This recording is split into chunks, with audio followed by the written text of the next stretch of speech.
What there is particularly dead about a doornail, I might have been inclined myself to regard a coffin nail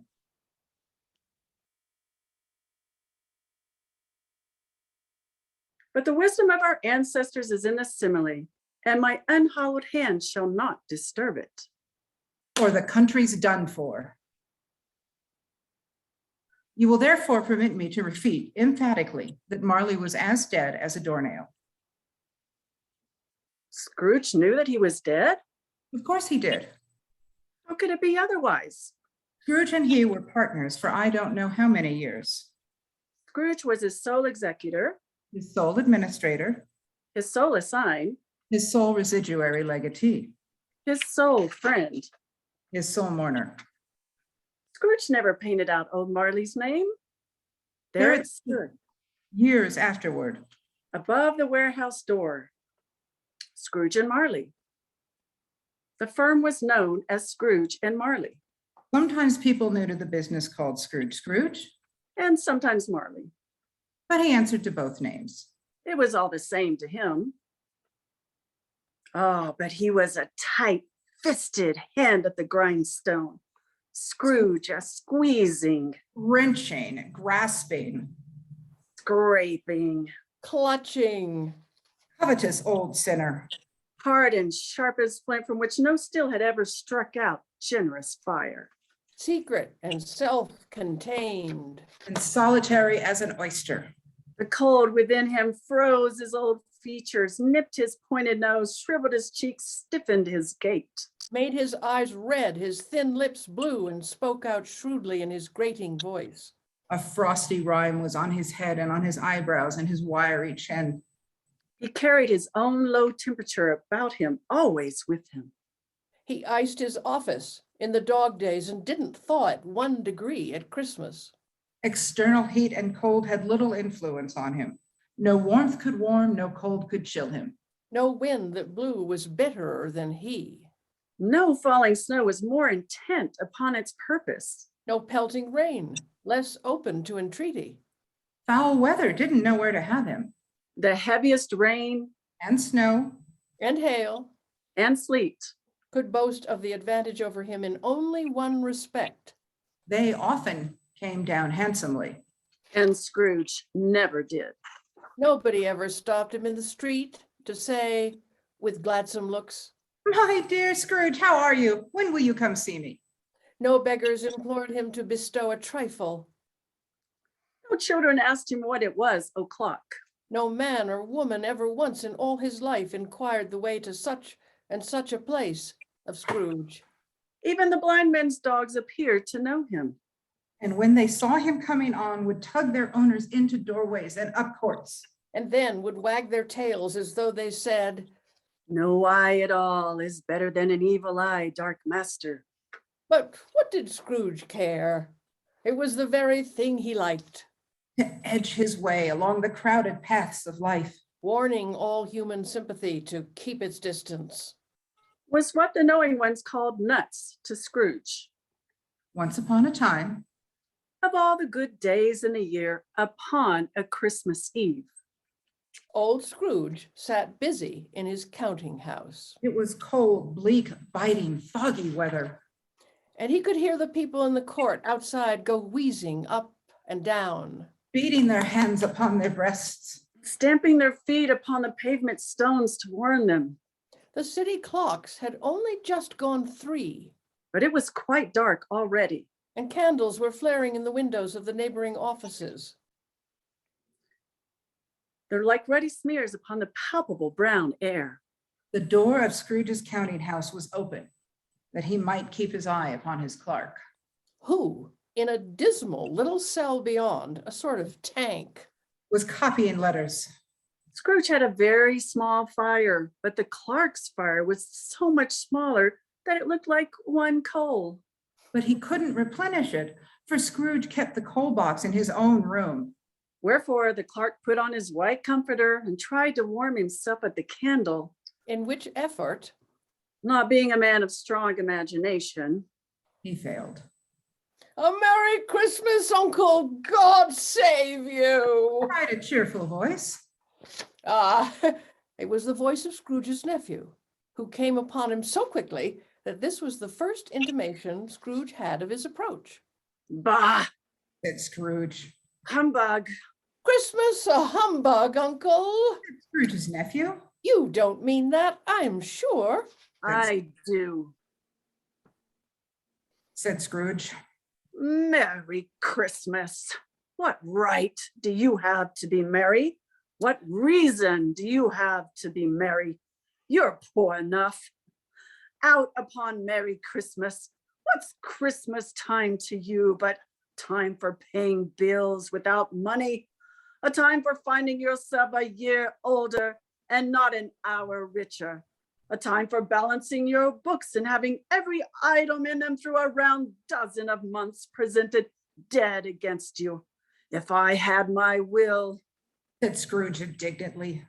every idiot who goes about with Merry Christmas on his lips should be boiled in his own pudding and buried with a stake of holly through his heart. He should. Uncle. Pleaded the nephew. Nephew, Returned the uncle sternly. keep Christmas in your own way and let me keep it in mine. Keep it? Repeated Scrooge's nephew. But you don't keep it. Let me leave it alone then. Much good may it do you. Much good it has ever done you. There are many things from which I might have derived good, by which I have not profited, I dare say, Returned the nephew. and Christmas among the rest.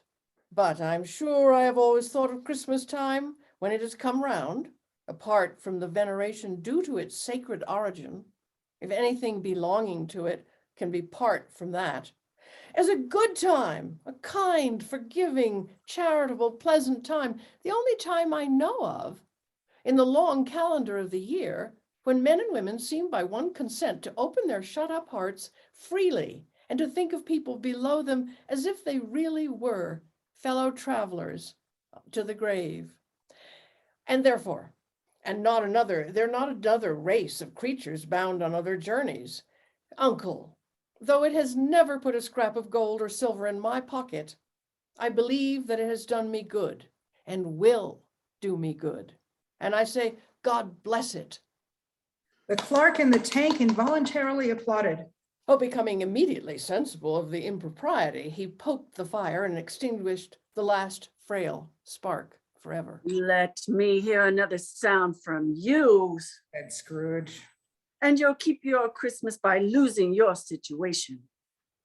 You're quite a powerful speaker, sir. He said, turning to his nephew. I wonder you don't go into Parliament. Oh, don't be angry, Uncle. Come dine with us tomorrow. Scrooge said that he would see him. Yes, indeed, he did. He went the whole length of the expression. And said that he would see him in that extremity first. But why? Cried Scrooge's nephew. Why? Why did you get married? Oh, because I fell in love. Because you fell in love. Growled Scrooge, as if that were the only one thing in the world more ridiculous than Merry Christmas. Good afternoon. Nay, Uncle, but you never came to see me before that happened. Why give it as a reason for not coming now? Good afternoon. Said Scrooge. I want nothing from you. I ask nothing of you. Why cannot we be friends? Good afternoon. I'm sorry with all my heart to find you so resolute. We have never had any quarrel to which I have been a party, but I have made the trial in homage to Christmas, and I'll keep my Christmas humor to the last. So a Merry Christmas, Uncle, Good afternoon. and a Happy New Year. Good afternoon. His nephew left the room without an angry word, notwithstanding. In letting Scrooge's nephew out, the clerk had let 2 other people in, They were portly gentlemen, pleasant to behold. and they now stood with their hats off in Scrooge's office. They had books and papers in their hands and bowed to him. Scrooge and Marley's, I believe. said one of the gentlemen, referring to his list. Have I the pleasure of addressing Mr. Scrooge or Mr. Marley? Mr. Marley has been dead these 7 years. Scrooge replied.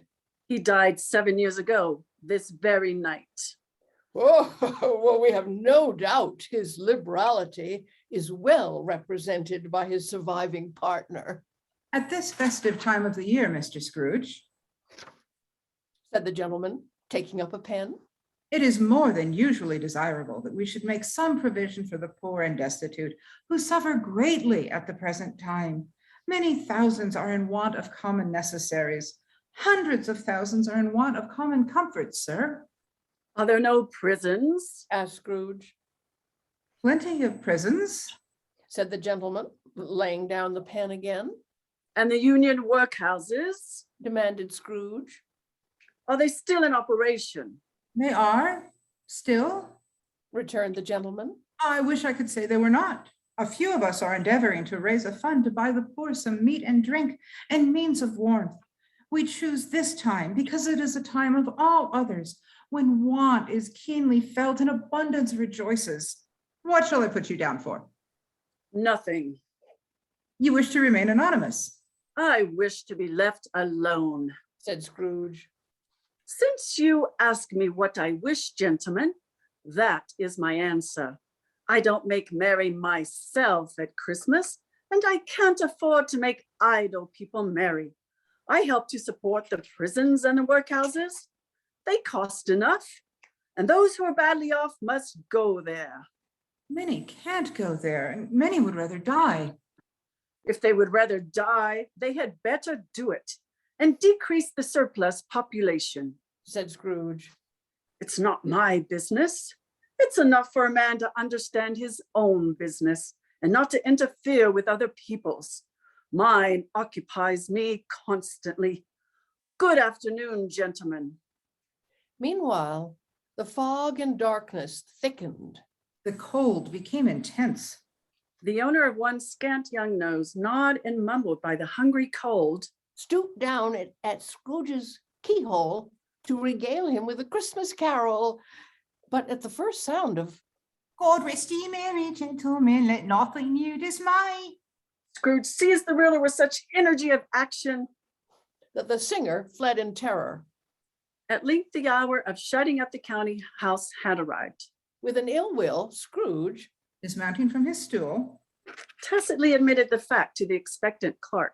who instantly snuffing his candle out and put on his hat. You'll want all day tomorrow, I suppose. said Scrooge. Well, if quite convenient, sir. It is not convenient, and it's not fair. If I was to stop half a crown for it, you'd think yourself mightily ill-used. I'll be bound. And yet you don't think me ill-used when I pay a day's wages for no work. The clerk observed that it was only once a year. A poor excuse for picking a man's pockets every 25th of December. Said Scrooge, buttoning his greatcoat to the chin. But I suppose you must have the whole day. Be here all the earlier the next morning. The clerk promised that he would, and Scrooge walked out with a growl. The office was closed in a twinkling. And the clerk, with the long ends of his white comforter dangling below his waist, For he boasted no greatcoat. Went down a slide at Cornhill at the end of a lane of boys 20 times. in honor of its being Christmas Eve, And then ran home as hard as he could pelt to play at blind man's buff. Scrooge took his melancholy dinner in his usually melancholy tavern. And having read all the newspapers, And beguiled the rest of the evening with his banker's book. Went home to bed. he lived in chambers which had once belonged to his deceased partner. They were a gloomy suite of rooms in a lowering pile of buildings up a yard. The building was dreary enough. But nobody lived in it but Scrooge, the other rooms being let out as offices. The yard was so dark that even Scrooge, who knew its every stone, was fain to grope with his hands. Now, it is a fact that there was nothing at all particular about the knocker on the door of this house, except that it was very large. It is also a fact that Scrooge had seen it night and morning during his whole residence in that place. Also, that Scrooge had as little of what is called fancy about him as any man in the city of London. And yet Scrooge, having his key in the lock of the door, saw in the knocker, Without its undergoing any intermediate process of change, not a knocker, but Marley's face. Marley's face. It was not in impenetrable shadow as the other objects in the yard were, but had a dismal light about it, like a bad lobster in a dark cellar. it was not angry or ferocious. But looked at Scrooge as Marley used to look. With ghostly spectacles turned up upon his ghostly forehead. The hair was curiously stirred, and as if by breath or hot air. And though the eyes were wide open, they were perfectly motionless. That and its livid color made it horrible, But his horror seemed to be, in spite of the face. And beyond its control, rather than a part of its own expression. As Scrooge looked fixedly at this phenomenon, it was a knocker again. To say that he was not startled or that his blood was not conscious of a terrible sensation would be untrue. But he put his hand upon the key he had relinquished, turned it sturdily, walked in, and lighted his candle. he did pause, With a moment's irresolution before he shut the door. And he did look cautiously behind it at first. as if he half expected, To be terrified by the sight of Marley's pigtail sticking out into the hall. But there was nothing on the back of the door except the screws that held the knocker on, so he said, "Pooh, pooh." And closed the door with a bang. the sound resounded through the house like thunder. Every room above, And every cask in the wine merchant's cellars below. Appeared to have a separate peal of echoes of its own. Scrooge was not a man to be frightened by echoes. he fastened the door and walked across the hall and up the stairs. Up Scrooge went, not caring a button for its being very dark. Darkness is cheap, and Scrooge liked it. But before he shut his heavy door, He walked through his rooms to see that all was right. Sitting room, bedroom, lumber room, all as they should be. nobody under the table, Nobody under the sofa, A small fire in the grate, spoon and basin ready. and the little saucepan of gruel. upon the hob. Nobody under the bed. Nobody in the closet. Nobody in his dressing gown, Which was hanging up in a suspicious attitude against the wall. Lumber room as usual. old fire guard, old shoes, 2 fish baskets, washing stand on 3 legs, and a poker. Quite satisfied, he closed his door and locked himself in. Double locked himself in, which was not his custom. Humbug! Said Scrooge, and walked across the room. Thus secured against surprise, he took off his cravat, put on his dressing gown and slippers, and his nightcap, and sat down before the very low fire to take his gruel. And as he threw his head back in the chair, his glance happened to rest on a bell.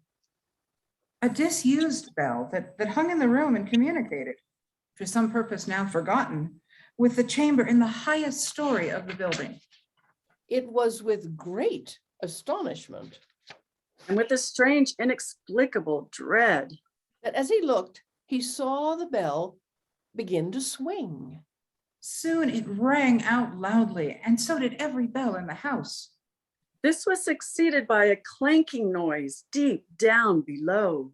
As if some person were dragging a heavy chain over the casks in the wine merchant's cellar. Then he heard the noise much louder on the floors below, Then coming up the stairs, then coming straight towards his door. "It's humbug still. Said Scrooge. I won't believe it." His color changed, though, when, without a pause, It came on through the heavy door, and a specter passed into the room before his eyes. and upon its coming in, the dying flame leaped up as though it cried, I know him, Marley's ghost. The same face. the very same. Marley in his pigtail usual waistcoat, tights, and boots. The chain he drew was clasped about his middle, It was long and wound about him like a tail. and it was made For Scrooge observed it closely. of cash boxes, keys, padlocks, ledgers, deeds, and heavy purses wrought in steel. His body was transparent. So that Scrooge, observing him, And looking through his waistcoat, could see the two buttons on his coat behind. Though he looked the phantom through and saw it standing before him, though he felt the chilling influence of its death cold eyes, And noticed the very texture of the folded kerchief bound around its head and chin, he was still incredulous. how now? said Scrooge, caustic and cold as ever. What do you want with me? Much. Marley's voice, oh, no doubt about it. Who are you? Ask me who I was. Who were you then? In life, I was your partner, Jacob Marley. Can you sit down? Asked Scrooge, looking doubtfully at him. I can. Do it then. You don't believe in me. Observed the ghost, I don't. said Scrooge. What evidence would you have of my reality beyond that of your senses? I don't know. Why do you doubt your senses? Because a little thing affects them. A slight disorder of the stomach makes them cheats. You may be an undigested bit of beef, a blot of mustard, a crumb of cheese, a fragment of an underdone potato. There's more of gravy than of grave about you, whatever you are. Scrooge was not much in the habit of cracking jokes. Nor did he feel in his heart by any means waggish then. The truth is that he tried to be smart as a means of distracting his own attention and keeping down his terror. But how much greater was his horror when, the phantom taking off the bandage around its head, As if it were too warm to wear indoors. its lower jaw dropped down upon its breast, Mercy, he said. dreadful apparition, why do you trouble me? Man of the worldly mind, Replied the ghost. do you believe in me or not? I do, Said Scrooge. I must, but why do spirits walk the earth and why do they come to me? It is required of every man The ghost returned. that the spirit within him should walk abroad among his fellow men and travel far and wide. And if that spirit goes not forth in life, it is condemned to do so after death. It is doomed to wander through the world. Oh, woe is me! And witness what it cannot share, but might have shared on earth and turn to happiness. Again, the specter raised a cry and shook its chain and wrung its shadowy hands, Ah! You are fettered. said Scrooge, trembling. Tell me why. I wear the chain I forged in life. Replied the ghost. I made it link by link and yard by yard. I girded it on of my own free will, and of my own free will I bore it. Is its pattern strange to you? Scrooge trembled more and more, Or would you know pursued the ghost. the weight and length of the strong coil you bear yourself? It was as full and heavy and long as this 7 Christmas Eves ago. You have labored on it since. It is a ponderous chain. Scrooge glanced about him on the floor in the expectation of finding himself surrounded by some 50 or 60 fathoms of iron cable, but he could see nothing. Jacob, He said imploringly, oh Jacob Marley, tell me more. Speak comfort to me, Jacob. I have none to give. the ghost replied. It comes from other reasons, Ebenezer Scrooge. I cannot tell you all I would. A very little more is permitted me. I cannot rest. I cannot stay. I cannot linger anywhere. My spirit never walked beyond our counting house. Mark me. In life, my spirit never roved beyond the narrow limits of our money changing hole, and weary journeys lie before me. 7 years dead and traveling all the time. Mused Scrooge. You travel fast? On the wings of the wind. You might have got over a great quantity of ground in 7 years. The ghost, on hearing this, set up another cry and clanked his chain hideously. Oh, captive bound and double ironed, Cried the phantom. not to know the ages of incessant labor by immortal creatures, for this earth must pass into eternity before the good of which it is susceptible is all developed. Not to know that any Christian spirit working kindly in its little sphere, whatever it may be, will find its mortal life too short for its vast means of usefulness. Not to know that no space of regret can make amends for one's life's opportunities misused. Yet I was like this man. I once was like this man. But you were always a good man of business, Jacob. Faltered Scrooge, who now began to apply this to himself. Business. Cried the ghost, wringing its hands again. Mankind was my business. The common welfare was my business. Charity, mercy, forbearance, benevolence were all my business. The dealings of my trade were but a drop of water in the comprehensive ocean of my business. It held up its chain at arm's length, as if that were the cause of all its unavailing grief, and flung it heavily upon the ground again.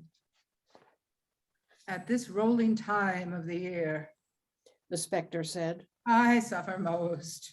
Why did I walk through crowds of fellow beings with my eyes turned down and never raise them to that blessed star which led the wise men to that poor abode?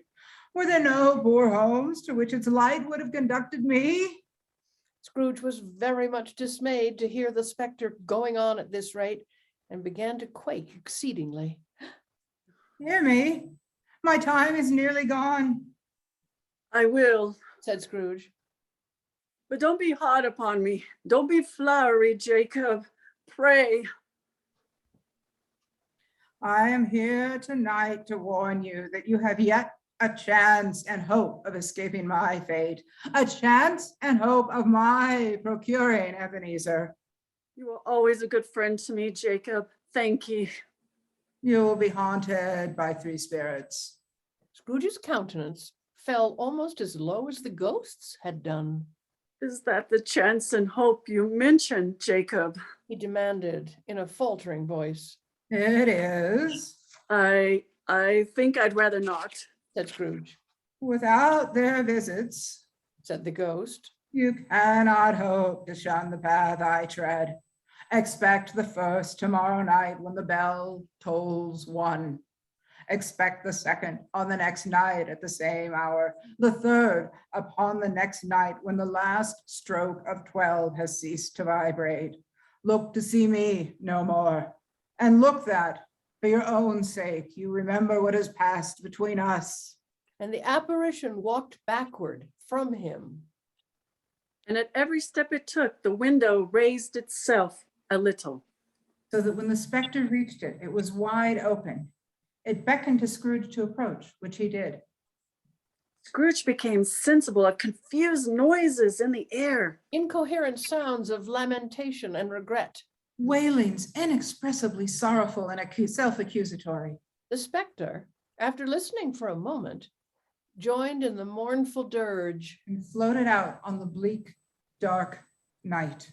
Scrooge followed to the window, desperate in his curiosity. He looked out. The air was filled with phantoms. Wandering hither and thither in restless haste. And moaning as they went. Every one of them wore chains like Marley's ghost. They cried piteously at being unable to assist a wretched woman with an infant whom they saw below upon a doorstep. The misery with them all was, clearly, that they sought to interfere for good in human matters and had lost the power forever. Scrooge closed the window and examined the door by which the ghost had entered. It was double locked, as he had locked it with his own hands, and the bolts were undisturbed. He tried to say, but stopped at the first syllable, and being from the emotion he had undergone, or the fatigues of the day, or his glimpse of the invisible world, or the dull conversation of the ghost, or the lateness of the hour, much in need of repose, he went straight to bed, without undressing, and fell asleep upon the instant.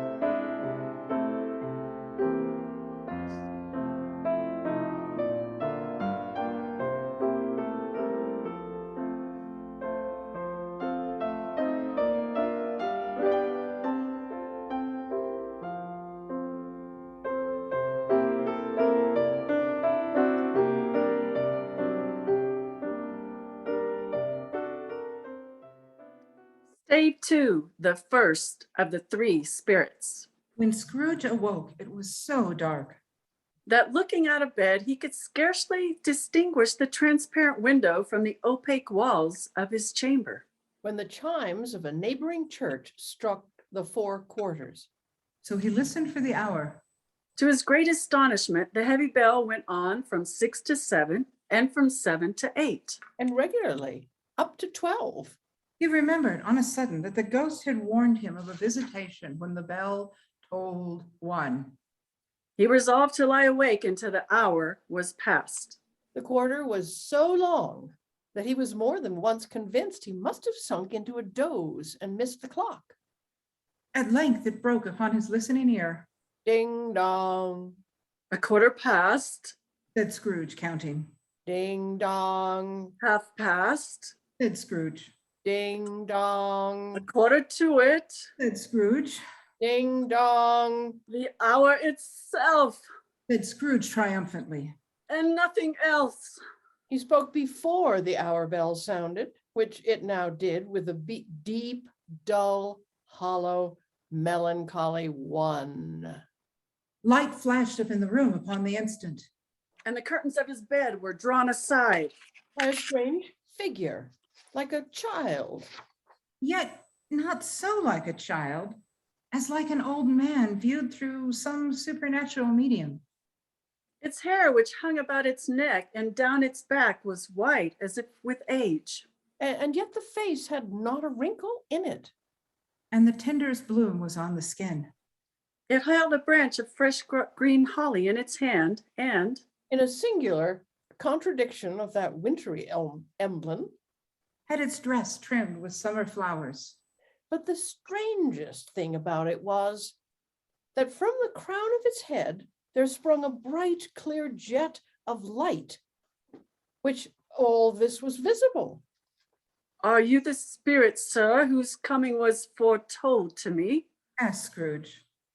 I am. The voice was soft and gentle, singularly low, as if instead of being so close beside him, it were at a distance. "Who and what are you?" Scrooge demanded. I am the ghost of Christmas past. Long past? No, your past. Scrooge then made bold to inquire what business brought him there. Your reclamation. Rise and walk with me. It would have been in vain for Scrooge to plead that the weather and the hour were not adapted to pedestrian purposes. That bed was warm. And the thermometer a long way below freezing. That he was clad but lightly in his slippers, dressing gown, and nightcap. And that he had a cold upon him at that time. The grasp, though gentle as a woman's hand, was not to be resisted. He rose. But finding that the spirit made towards the window, clasped its robe in supplication. I am a mortal Scrooge remonstrated. and liable to fall. Bear but a touch of my hand there, Said the spirit, laying it upon his heart. and you shall be upheld in more than this. As the words were spoken, they passed through the wall And stood upon an open country road with fields on either hand. Good heaven! said Scrooge, clasping his hands together as he looked about him.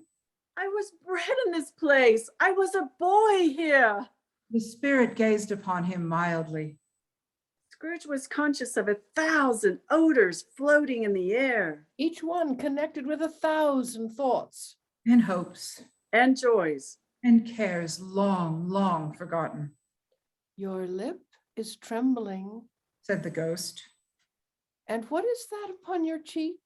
Scrooge muttered. With an unusual catching in his voice, Then it was a pimple. and begged the ghost to lead him where he would. You recollect the way? Inquired the spirit. Remember it? Cried Scrooge with fervor. I could walk it blindfold. Strange to have forgotten it for so many years. Observed the ghost. Let us go on. They walked along the road. Scrooge recognizing every gate and post and tree. Some shaggy ponies now were seen trotting towards them. With boys upon their backs, These are but the shadows of the things that have been. said the ghost. They have no consciousness of us. Scrooge knew and named them every one. Why was he rejoiced beyond all bounds to see them? Why did his cold eye glisten and his heart leap up as they went past?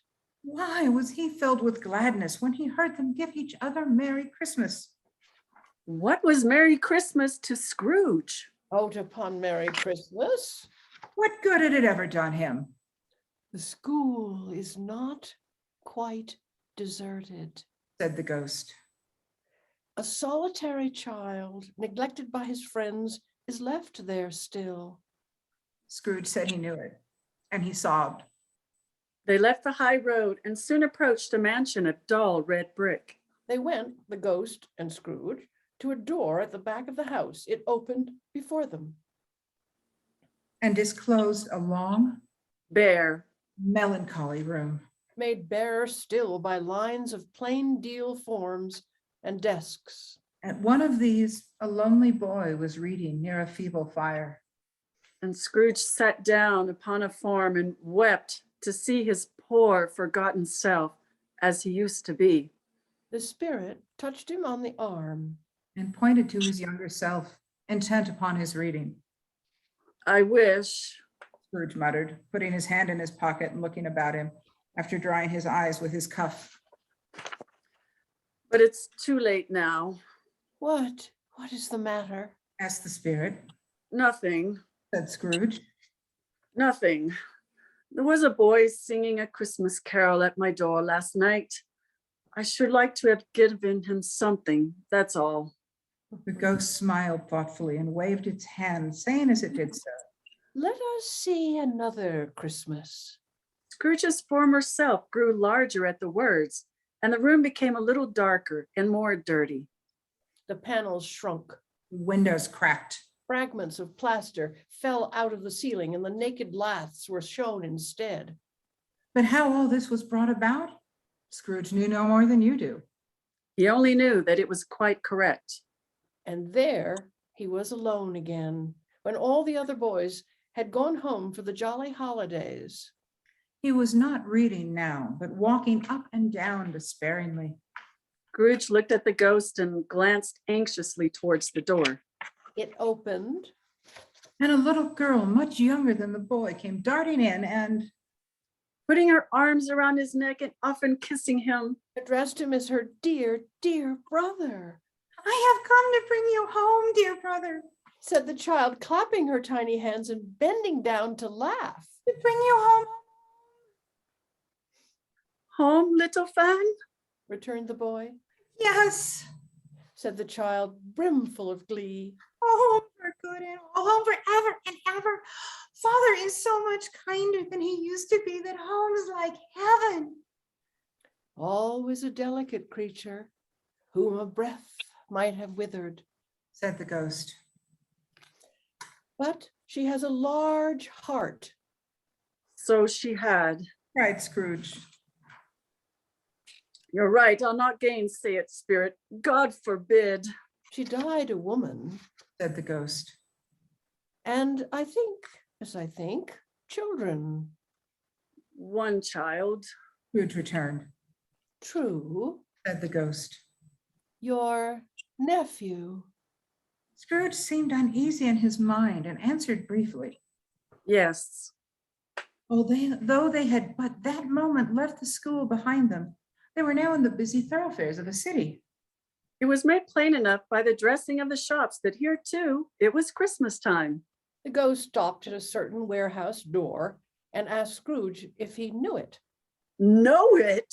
Said Scrooge. I was apprenticed here. They went in. At the sight of an old gentleman in a Welsh wig, Scrooge cried in great excitement. Why, it's old Fezziwig. Bless his heart, it's Fezziwig. Alive again. old Fezziwig laid down his pen and looked up at the clock, which pointed to the hour of 7, He rubbed his hands. adjusted his capacious waistcoat, Laughed all over himself. and called out in a comfortable, Oily. rich, That. jovial voice, Yo-ho there, Ebenezer, Dick. a living and moving picture of Scrooge's former self, A young man. came briskly in, accompanied by his fellow apprentice. Dick Wilkins, to be sure. Said Scrooge to the ghost. My old fellow apprentice, bless me. Yes, there he is. He was very much attached to me, was Dick. Poor Dick, dear, dear. Yo-ho, my boys. Said Fezziwig.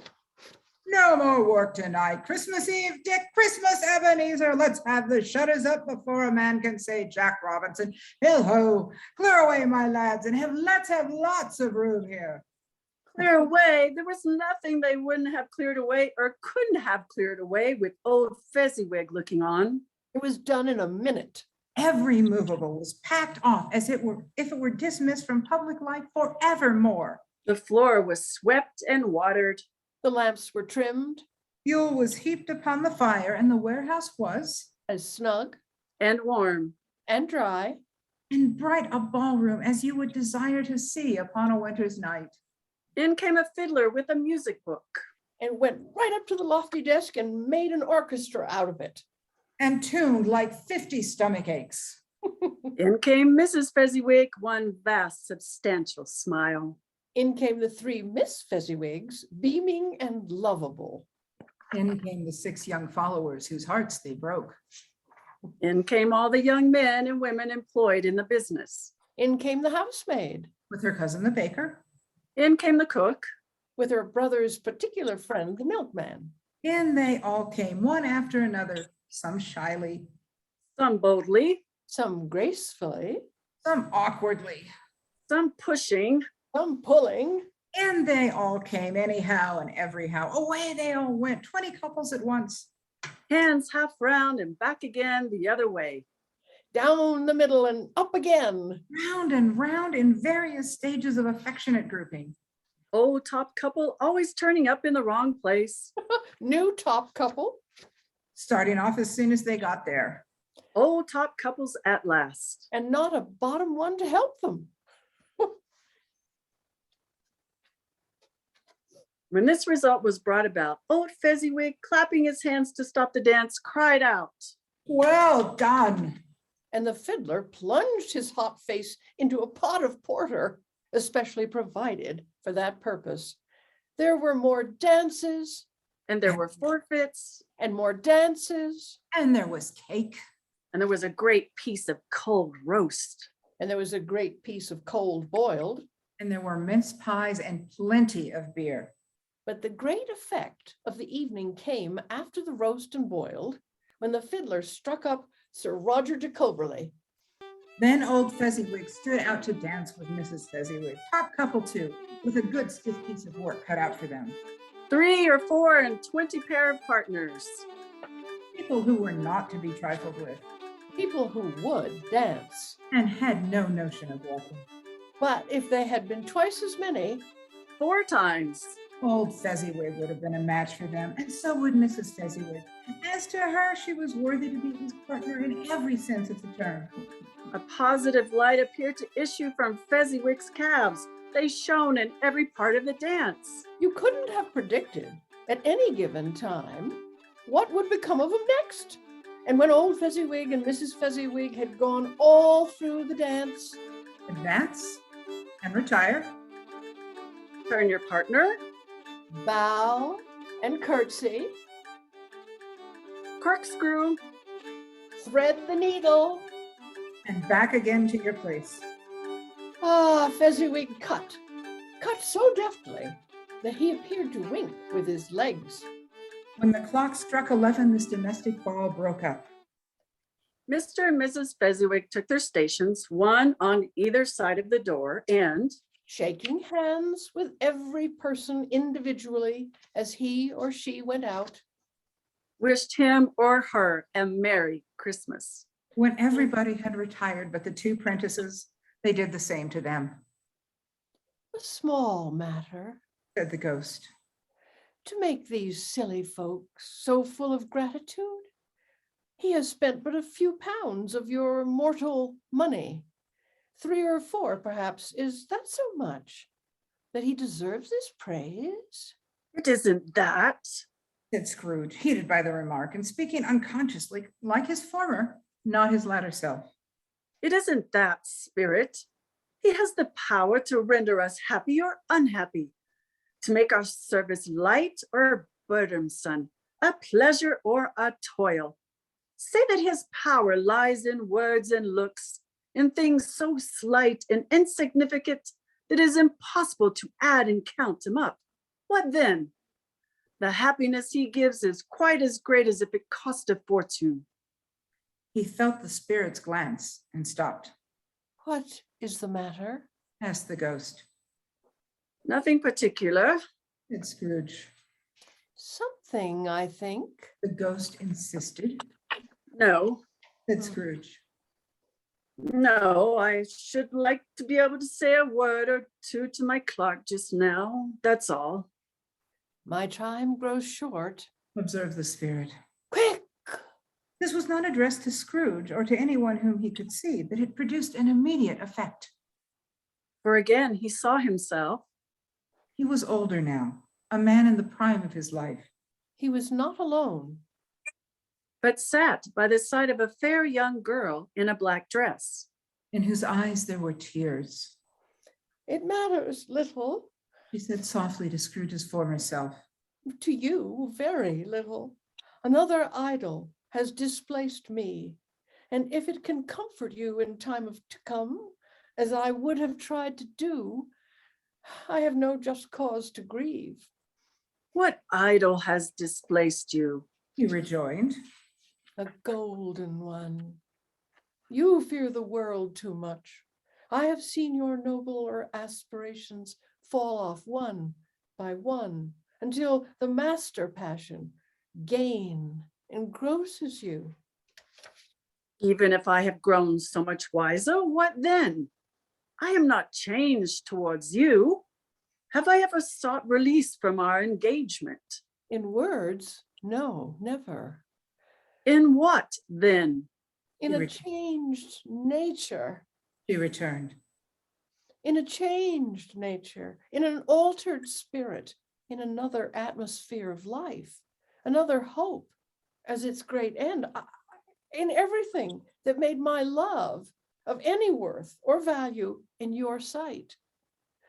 If this had never been between us, tell me, would you seek me out and try to win me now? Ah, no. He seemed to yield to the justice of this supposition in spite of himself. But he said with a struggle, You think not? do I not know that your repentance and regret would surely follow? I do. And I release you with a full heart for the love of him you once were. She left him, and they parted. Spirit, Said Scrooge. show me no more. Conduct me home. Why do you delight to torture me? One shadow more. Exclaimed the ghost. No more. Cried Scrooge. No more. I don't wish to see it. Show me no more. But the relentless ghost pinioned him in both his arms and forced him to observe what happened next. They were in another scene and place. A room not very large or handsome, but full of comfort. Near to the winter fire sat a beautiful young girl. So like the last that Scrooge believed it was the same. Until he saw her, now a comely matron, sitting opposite her daughter. And now Scrooge looked on more attentively than ever when the master of the house, having his daughter leaning fondly on him, sat down with her and her mother at his own fireside. And when he thought that such another creature, quite as graceful and full of promise, might have called him father, And been a springtime in the haggard winter of his life, his sight grew very dim indeed. Spirit, Said Scrooge in a broken voice. remove me from this place. I told you these were shadows of the things that have been. Said the ghost. That they are what they are. Do not blame me. Remove me. Scrooge exclaimed. I cannot bear it. Leave me. Take me back. Haunt me no longer. As he struggled with the spirit, he was conscious of being exhausted. And overcome by a reasonable, irresistible drowsiness. And further, of being in his own bedroom. He had barely time to reel to bed. Before he sank into a heavy sleep.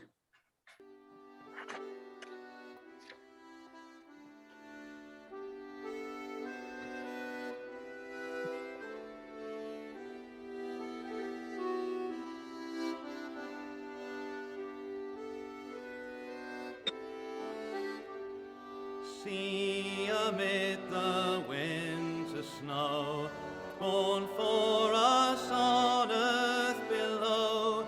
See the tender Lamb appears, promised from eternal years. Hail thou ever blessed morn, hail redemption's happy dawn. Sing through all Jerusalem, Christ is born in Bethlehem.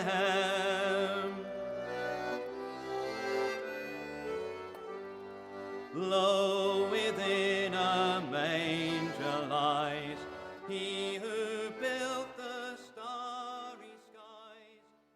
Stave 3, the second of the three spirits. Awakening in the middle of a prodigiously tough snore, And sitting up in bed to get his thoughts together. Scrooge had no occasion to be told that the bell was again upon the stroke of 1. he felt that he was restored to consciousness in the right nick of time.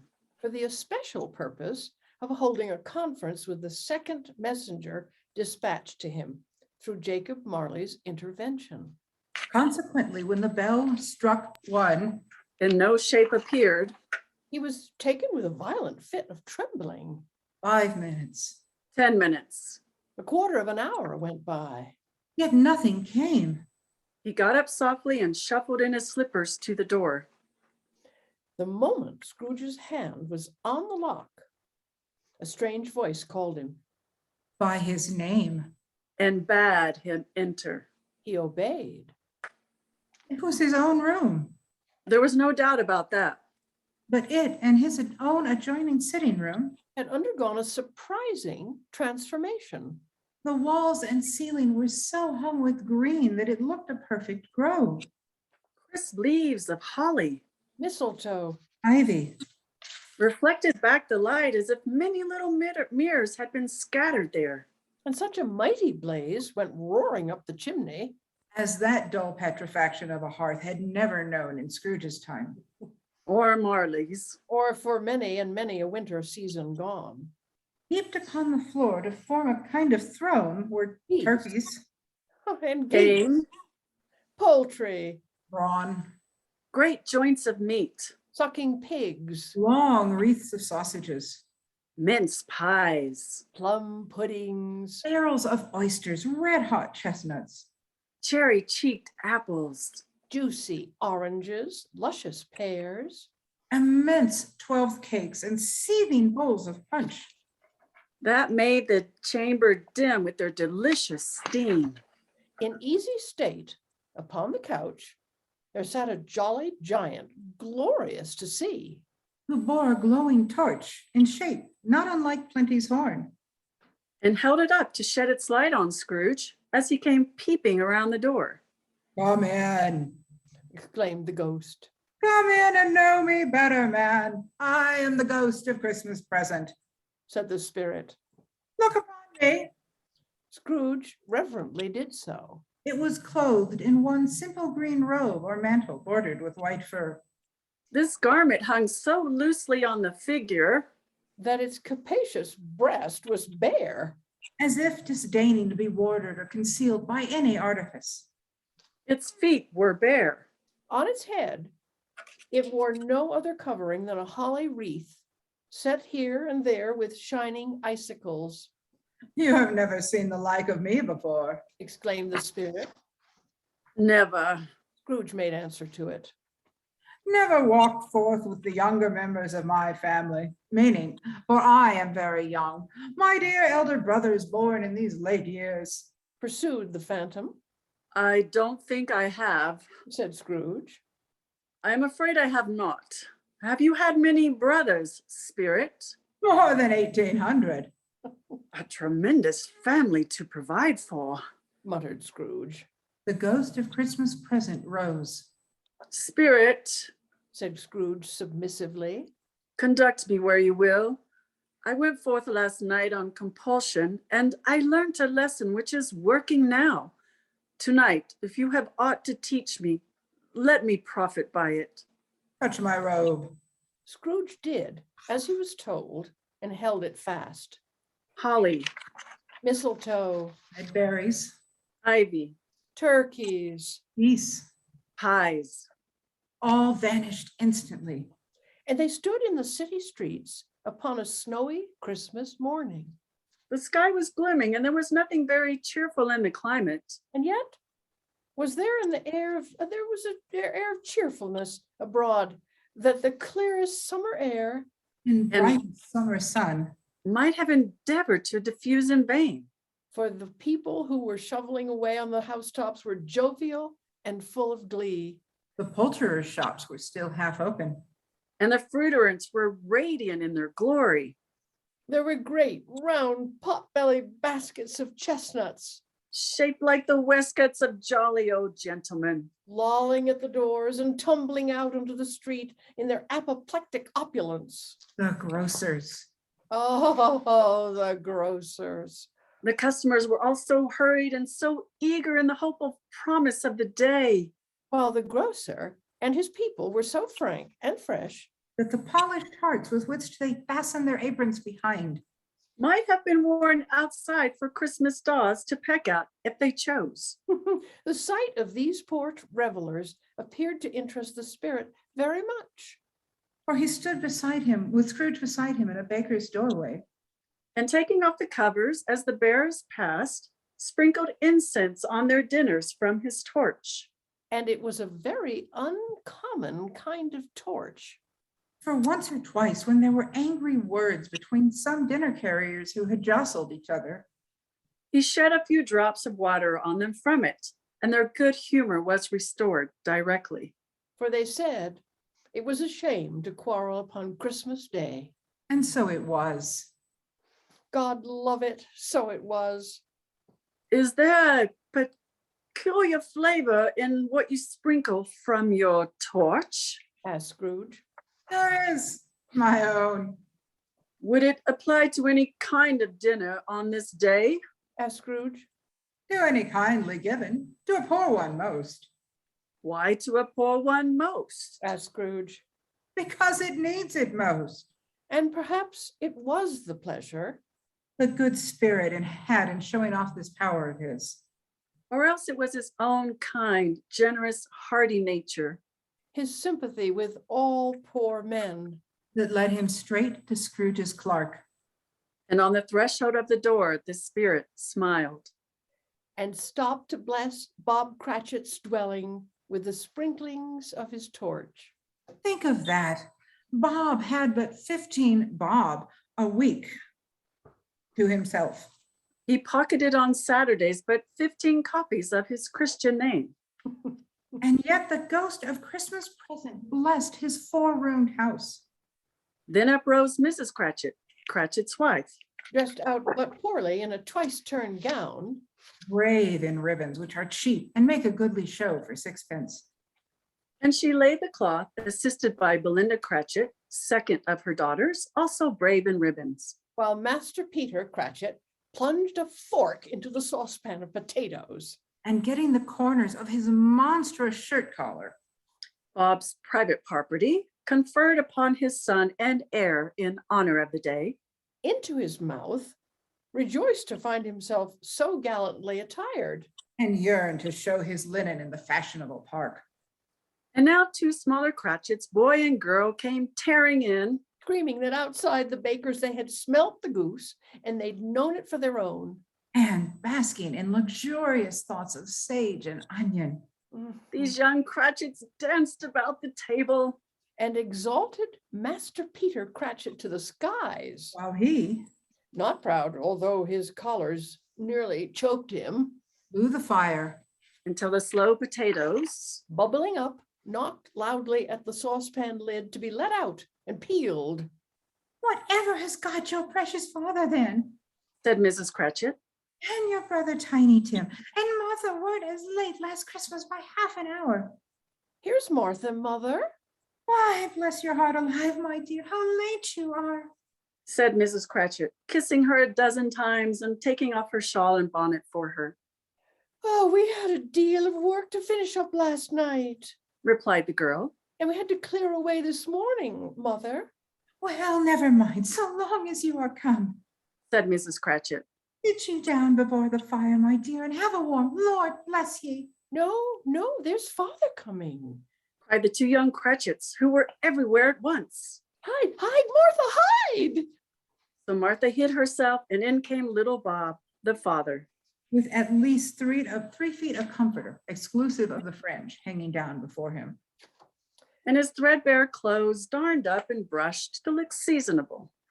And Tiny Tim upon his shoulder. Alas, for Tiny Tim, he bore a little crutch and had his limbs supported by an iron frame. Why, where's our Martha? Cried Bob Cratchit, looking round. Not coming. Said Mrs. Cratchit. Not coming? Said Bob, with a sudden declension in his high spirits, for he had been Tim's blood horse all the way from church and had come home rampant. Not coming upon Christmas Day?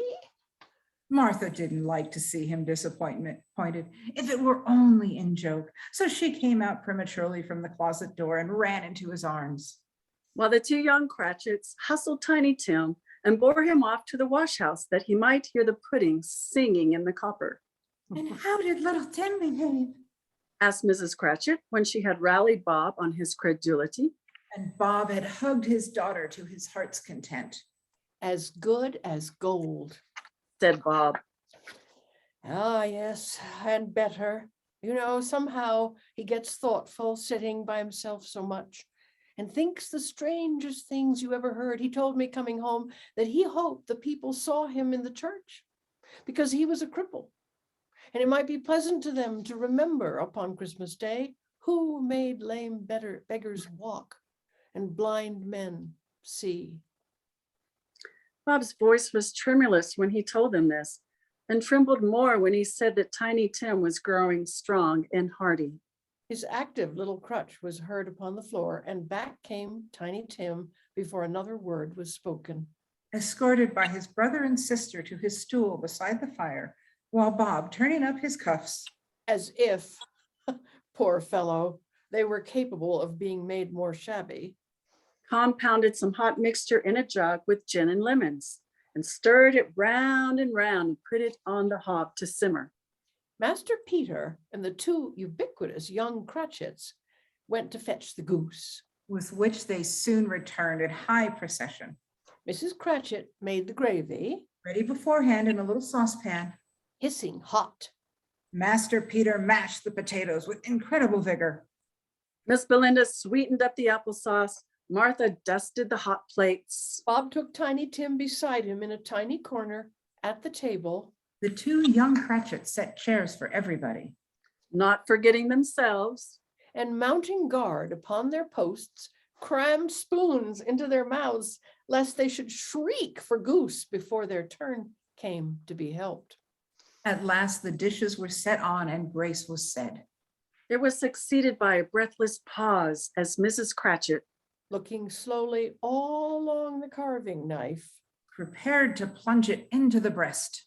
but when she did, and when the long expected gush of stuffing issued forth, one murmur of delight arose all around the board. And even Tiny Tim, excited by the two young Cratchits, beat on the table with the handle of his knife and feebly cried, "Ah!"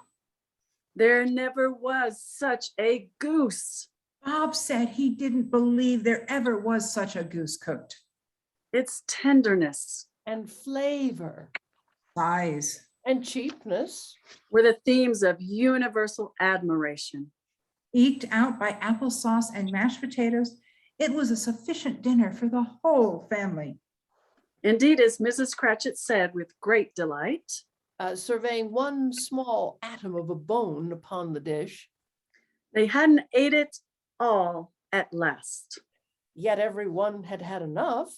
And the youngest Cratchits in particular were steeped in sage and onion to the eyebrows. But now the plates being changed by Miss Belinda, Mrs. Cratchit left the room alone Too nervous to bear witness. to take the pudding up and bring it in. Suppose it should not be done enough. Suppose it should break in turning out.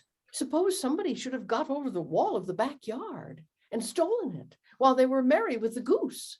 A supposition at which the two young Cratchits became livid. All sorts of horrors were supposed. Hello! A great deal of steam. The pudding was out of the copper. A smell like a washing day. That was the cloth. A smell like an eating house and a pastry cook's next door to each other, with a laundress's next door to that. That was the pudding. In half a minute, Mrs. Cratchit entered Flushed but smiling proudly, with the pudding. like a speckled cannonball, So hard and firm. blazing in half a quartern of ignited brandy. And bedight with Christmas holly stuck into the top, Oh, a wonderful pudding Bob Cratchit said. And calmly too, that he regarded it as the greatest success achieved by Mrs. Cratchit since their marriage. Mrs. Cratchit said that now the weight was off her mind, she could confess she'd had her doubts about the quantity of flour. everybody had something to say about it. But nobody said, Or thought. It was at all a small pudding for a large family. any Cratchit would have blushed to hint at such a thing. At last, the dinner was all done. The The cloth, cloth, the cloth was cleared the hearth swept, and the fire made up the compound in the jug being tasted, and considered perfect. Apples and oranges were put upon the table, and a shovel full of chestnuts on the fire. Then all the Cratchit family drew around the hearth. and at Bob Cratchit's elbow stood the family display of glass. 2 tumblers, And a custard cup without a handle. These held the hot stuff from the jug, however, as well as golden goblets would have done. and Bob served it out with beaming looks. While the chestnuts on the fire sputtered and crackled noisily. Then Bob proposed, A Merry Christmas to us all, my dears. God bless us. Which all the family re-echoed, God bless us, everyone. said Tiny Tim, the last of all. He sat very close to his father's side upon his little stool. Bob held his withered hand in his as if he loved the child. And wished to keep him by his side. And dreaded that he might be taken from him, Spirit, said Scrooge with an interest he had never felt before. tell me if Tiny Tim will live. I see a vacant seat Replied the ghost. in the poor chimney corner, and a crutch without an owner, carefully preserved. If these shadows remain unaltered by the future, the child will die. No, no. Said Scrooge. Oh no, kind spirit, say he will be spared. If these shadows remain unaltered by the future, none other of my race Returned the ghost. will find him here. What then? If he be like to die, he had better do it and decrease the surplus population. Scrooge hung his head to hear his own words quoted by the spirit, and was overcome with penitence and grief. Man, Said the ghost. if man you be in heart and not adamant, forbear that wicked cant until you have discovered what the surplus is and where it is. Will you decide what men shall live, what men shall die? It may be that in the sight of heaven, you are more worthless and less fit to live than millions like this poor man's child. Oh God, to hear the insect on the leaf pronouncing on the too much life among his hungry brothers in the dust. Scrooge bent before the ghost's rebuke, and trembling cast his eyes upon the ground. But he raised them speedily on hearing his own name. Mr. Scrooge, Said Bob. I'll give you Mr. Scrooge, the founder of the feast. The founder of the feast indeed. Cried Miss Cratchit, reddening. I wish I had him here. I'd give him a piece of my mind to feast upon, and I hope he'd have a good appetite for it. My dear, Said Bob. the children, it's Christmas Day. It should be Christmas Day, I am sure, Said she. on which one drinks to the health of such an odious, stingy, hard, unfeeling man as Mr. Scrooge. You know he is, Robert. Nobody knows it better than you do, poor fellow. My dear, Was Bob's mild answer. Christmas Day. I'll drink to his health for your sake and the day's, Said Mrs. Cratchit. not for his. Long life to him. A Merry Christmas and a Happy New Year. He'll be very merry and very happy, I have no doubt. The children drank the toast after her. It was the first of their proceedings which had no heartiness in it. Tiny Tim drank it last of all, but he didn't care twopence for it. Scrooge was the ogre of the family. The mention of his name cast a dark shadow on the party, which was not dispelled for full 5 minutes. After it had passed away, they were 10 times merrier than before.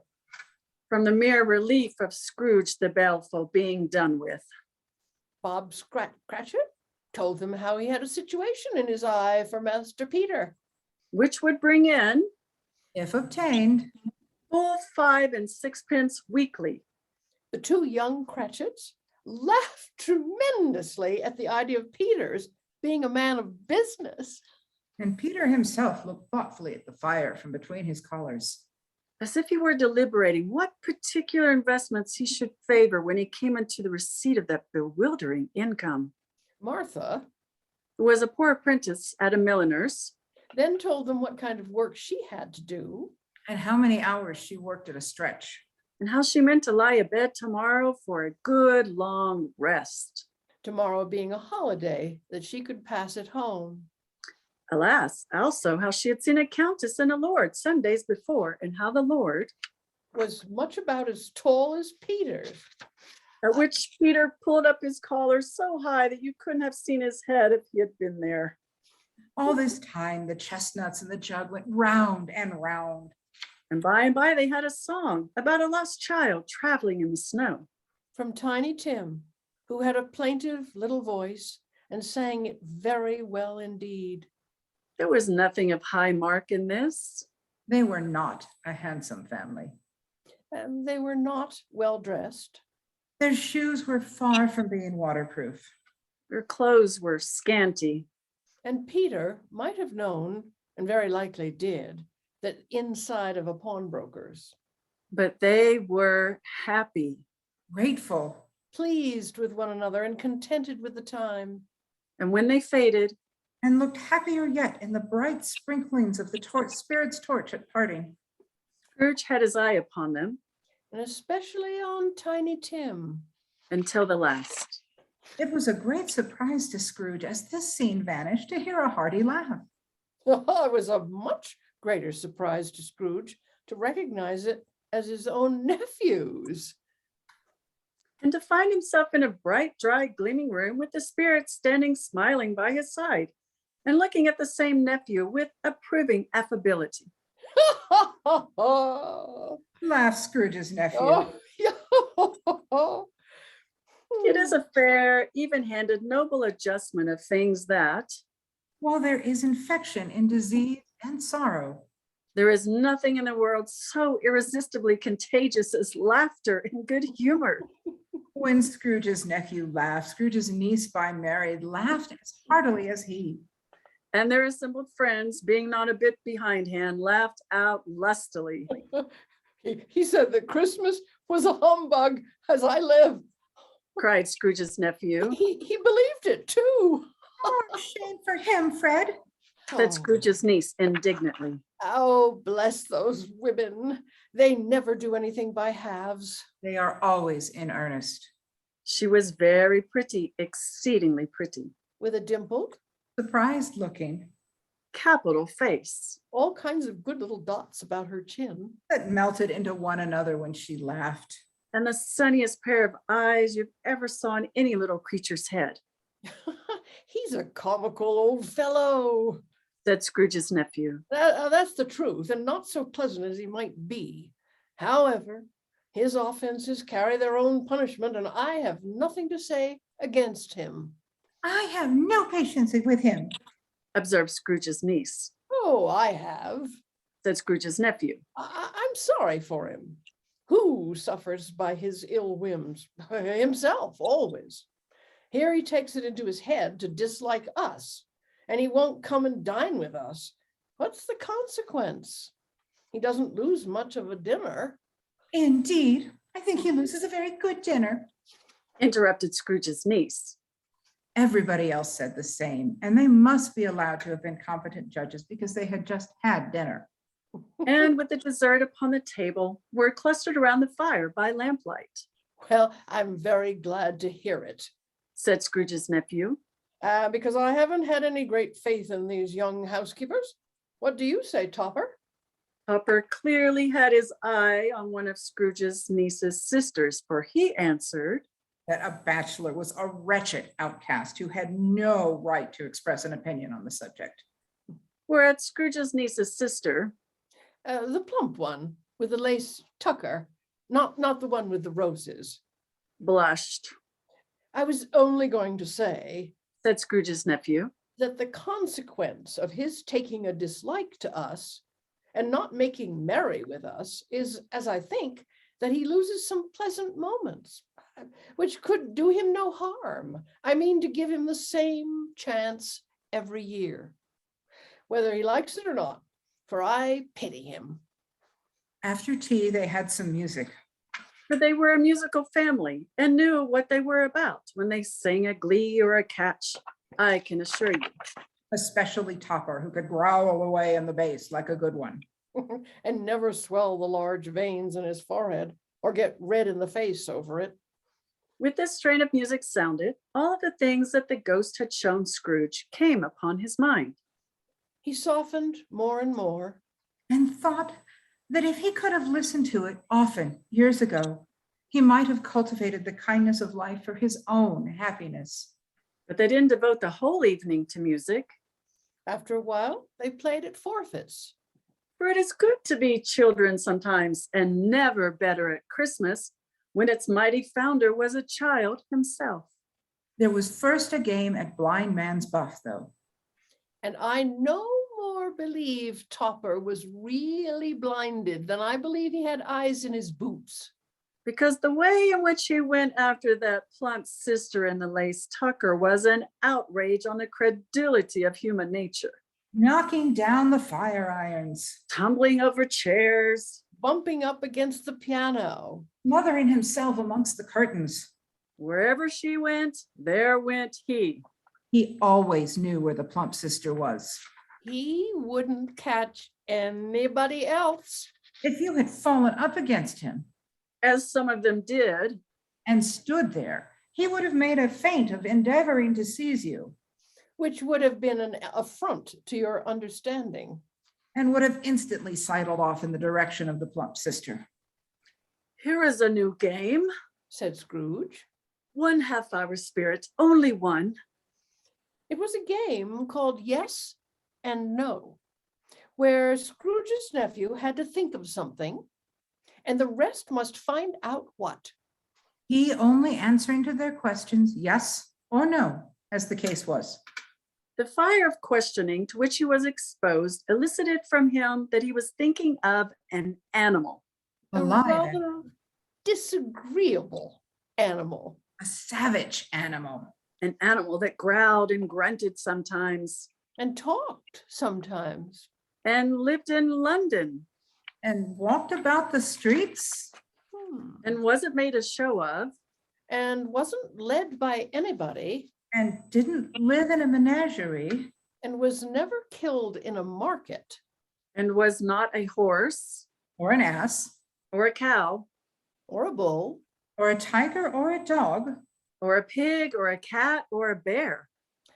At every new question put to him, this nephew burst into a fresh roar of laughter and was so inexpressibly tickled that he was obliged to get up off the sofa and stamp. At last, the plump sister cried out, I have found out what I know what it is. What is it? cried Fred, It's your Uncle Scrooge. Which which it certainly certainly was. was. Admiration was the sentiment. Though some objected that the reply to Is it a bear? ought to have been yes. Uncle Scrooge had imperceptibly become so gay and light of heart that he would have drunk to the unconscious company in an inaudible speech. But the whole scene passed off in breath of the last words spoken by his nephew. And he and the spirit were again upon their travels. Much they saw, and far they went, and many homes they visited, but always with a happy end. The spirit stood beside sick beds and they were cheerful. On foreign lands, and they were close at home. By struggling men, and they were patient in their greater hope.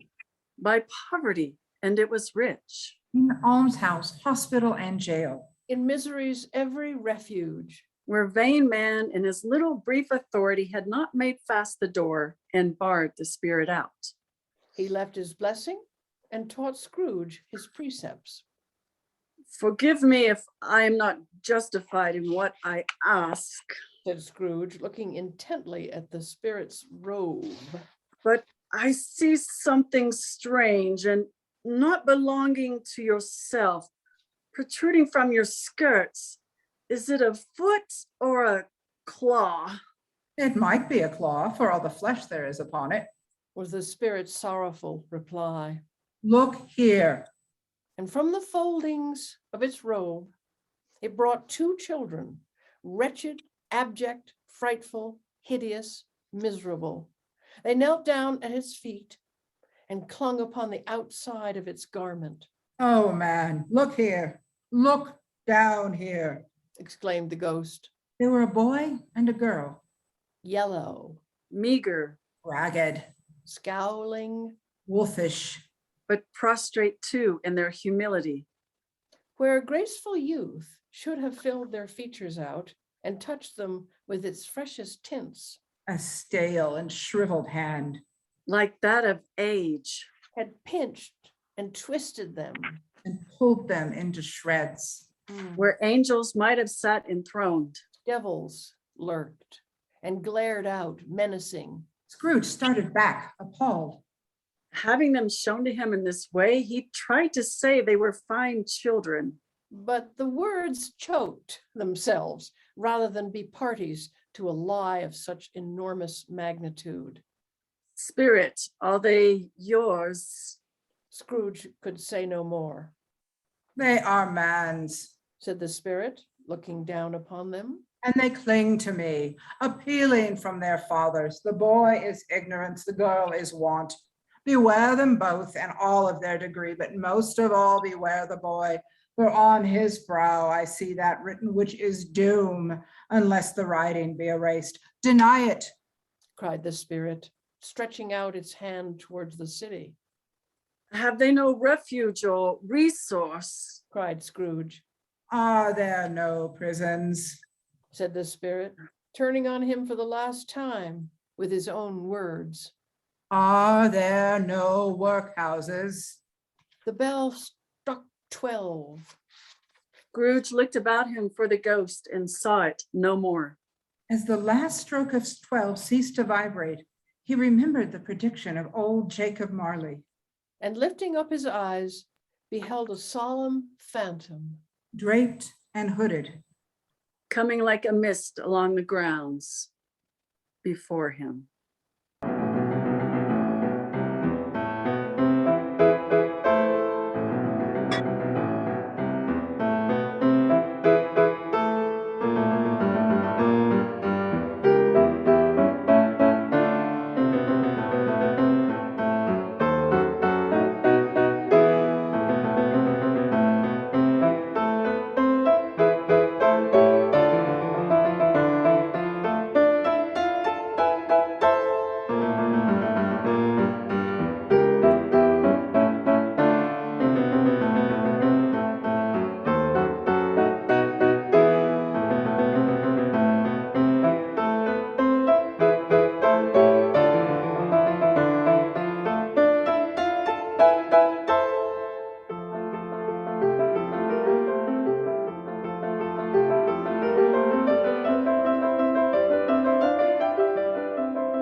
Day 4, the last of the spirits.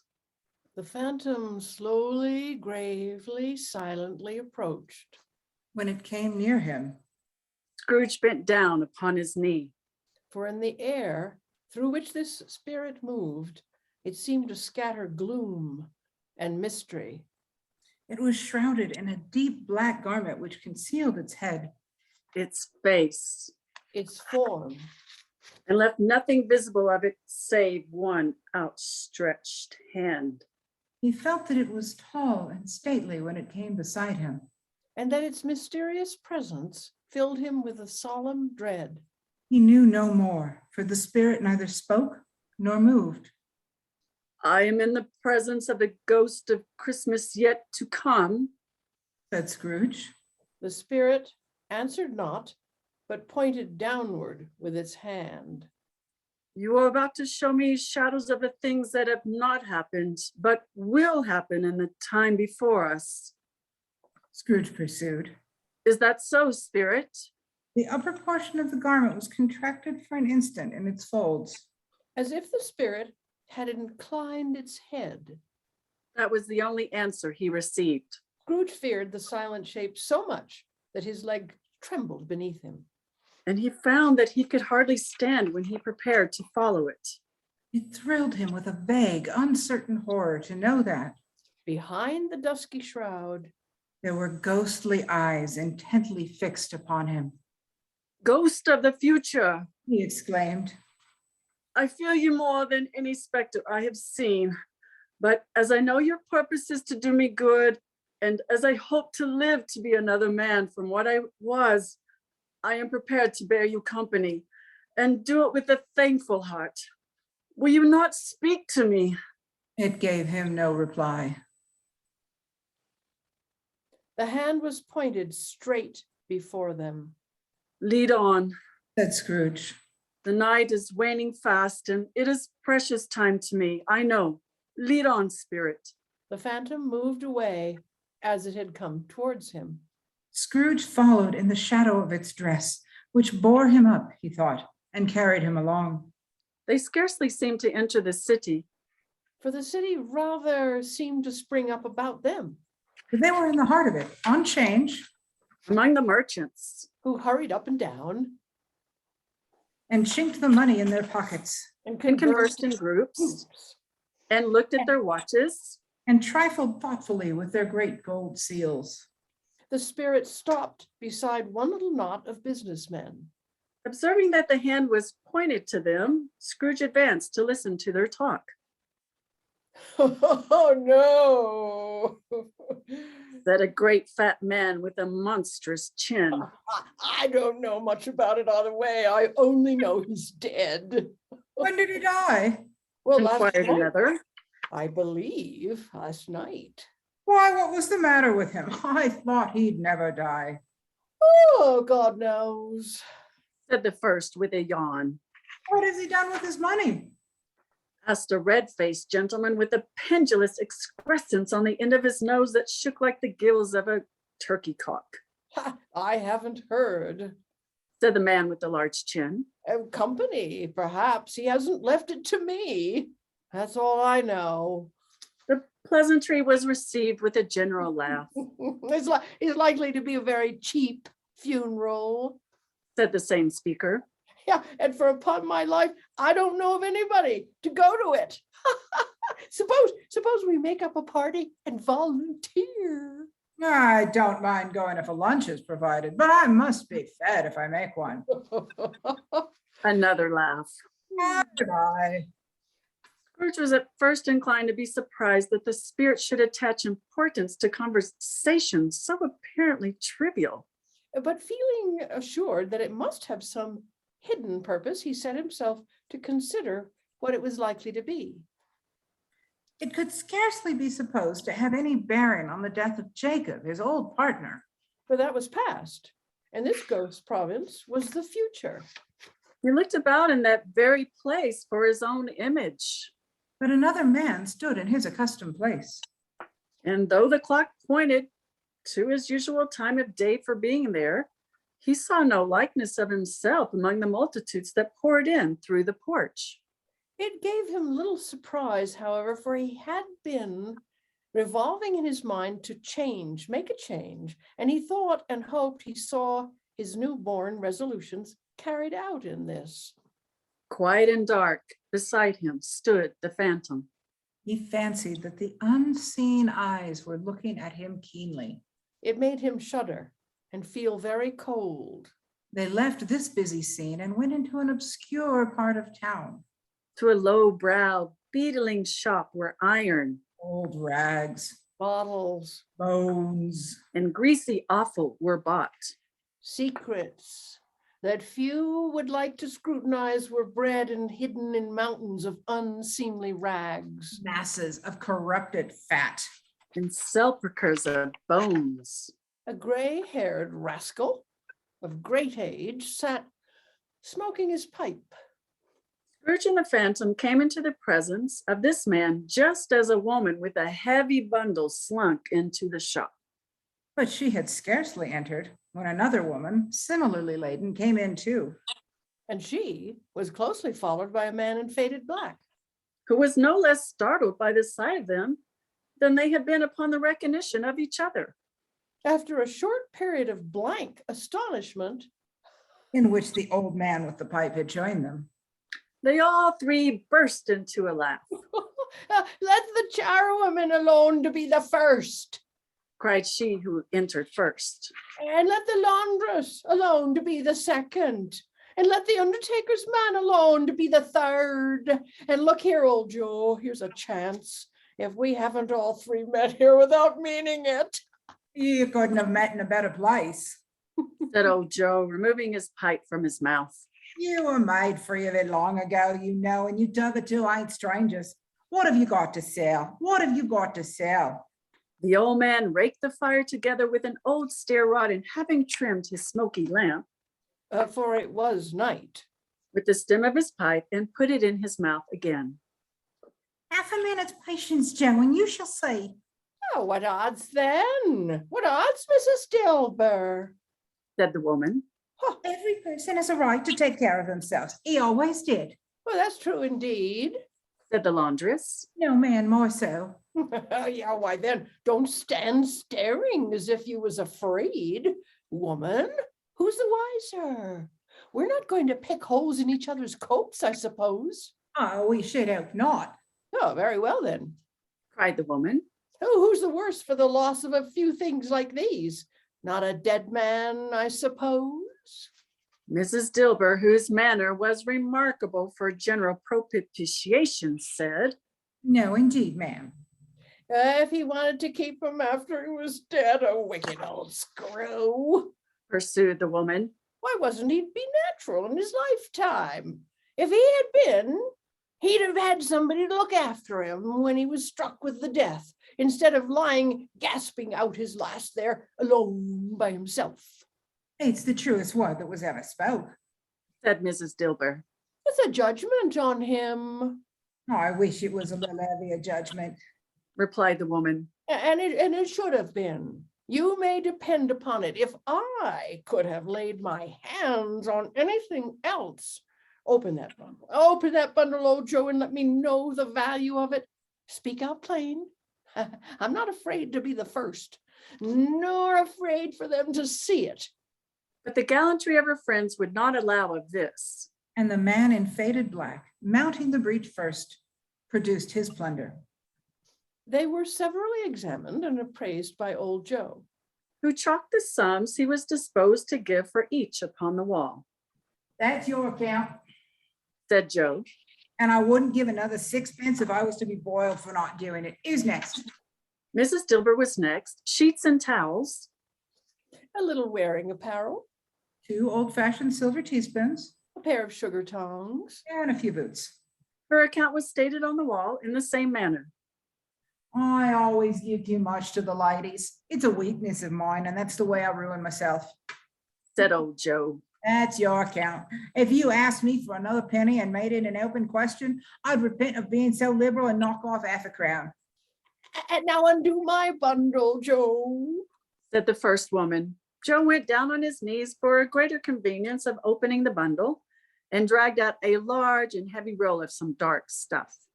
What do you call this? Bed curtains? Returned the woman, laughing and leaning forward on her crossed arms. Yeah, bed curtains. You don't mean to say you took them all down, rings and all, with him lying there? Said Joe. Yeah, yes, I do. Replied the woman. Why not? You were born to make your fortune, Said Joe. and you'll certainly do it. I certainly shan't hold my hand when I can get anything in it by reaching it out. For the sake of such a man as he was, I promise you, Joe. Returned the woman coolly. Don't drop that oil upon the blankets now. His blankets? Asked Joe. Whose else do you think? Replied the woman. He isn't likely to take cold without them, is he? I dare say. You may look through that shirt till your eyes ache, but you won't find a hole in it. Not a threadbare place. It's the best he had. And a fine one, too. They'd have wasted it by dressing him up in it if it hadn't been for me. What do you call wasting of it? asked old Joe. Oh, putting it on him to be buried in, to be sure. Replied the woman with a laugh. Yeah, somebody was fool enough to do it, but I took it off again. If calico ain't good enough for such a purpose, it ain't good enough for anything. It's quite as becoming to the body. Scrooge listened to this dialogue in horror. Spirit, I see. The case of this unhappy man might be my own. My life tends that way now. Merciful heaven, what is this? He recoiled in terror, for the scene had changed, and now he almost touched a bare, uncurtained bed. A pale light rising in the outer air fell straight upon the bed. And on it, unwatched, unwept, uncared for, was the body of this plundered, unknown man. Spirit, He said, this is a fearful place, and leaving it, I shall not leave its lesson. Trust me, let us go. again, it seemed to look upon him. If there is any person in this town who feels emotion caused by this man's death, Said Scrooge, quite agonized. show that person to me, Spirit. I beseech you. The phantom spread its dark robe before him for a moment, like a wing, and withdrawing it, revealed a room by daylight where a mother and her children were. She hurried to the door and met her husband. A man whose face was careworn and depressed, though he was young. There was a remarkable expression in it now. A kind of serious delight of which he felt ashamed and which he struggled to repress. When she asked him faintly, what news? Which was not until after a long silence. He appeared embarrassed how to answer. Is it good She said. or bad? Bad. He answered. You're quite ruined? Oh, no, there is hope yet, Caroline. If he relents? She said, amazed. There is. Nothing is past hope if such a miracle has happened. He is past relenting. Said her husband. He is dead. She was a mild and patient creature. Her face spoke truth, but she was thankful in her soul to hear it and said so with clasped hands. She prayed forgiveness in the next moment. And was sorry. But the first was the emotion of the heart. To whom will our debt be transferred? I don't know, but before that time we shall be ready with the money. And even though we were not, it would be a bad fortune indeed to find so merciless a creditor as his successor. In his successor, we may sleep tonight with light hearts, Caroline. Spirit, let me see some tenderness connected with the death, Said Scrooge. or this dark chamber spirit will be forever present to me. They entered upon poor Bob Cratchit's house The dwelling he had visited before. and found the mother and the children seated round the fire. Quiet, very quiet. The noisy little Cratchits were as still as statues in one corner. And sat looking up at Peter, who had a book before him. The mother and her daughters were engaged in sewing work, but surely they were very quiet.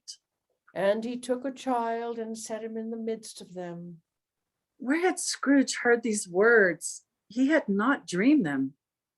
The boy must have read them out as he and the spirit crossed the threshold. Why did he not go on? The mother laid her work upon the table and put her hand up to her face. The color hurts my eyes. She said, the color? Oh, poor Tiny Tim. They're better now again. It makes them weak by candlelight, and I wouldn't show weak eyes to your father when he comes home for the world. It must be near his time. Well, past it, rather. Peter answered, shutting up his book. But I think he has walked a little slower than he used these last few evenings, Mother. I have known him to walk with Tiny Tim upon his shoulder very fast indeed. And so have I, cried Peter. often. And so have I. Exclaimed another. So had all. But he was light to carry, and his father loved him so that it was no trouble, no trouble. And there's your father at the door. She hurried out to meet him, and little Bob and his comforter He had need of it, poor fellow. came in. His tea was ready for him on the hob, and they all tried who should help him to it most. And then the two young Cratchits got upon his knees. And laid each child a little cheek against his face. As if they said, Don't mind it, father. Don't be grieved. Bob was very cheerful with them and spoke pleasantly to all the family. He looked at the work upon the table and praised it and the speed and industry of Mrs. Cratchit and the girls.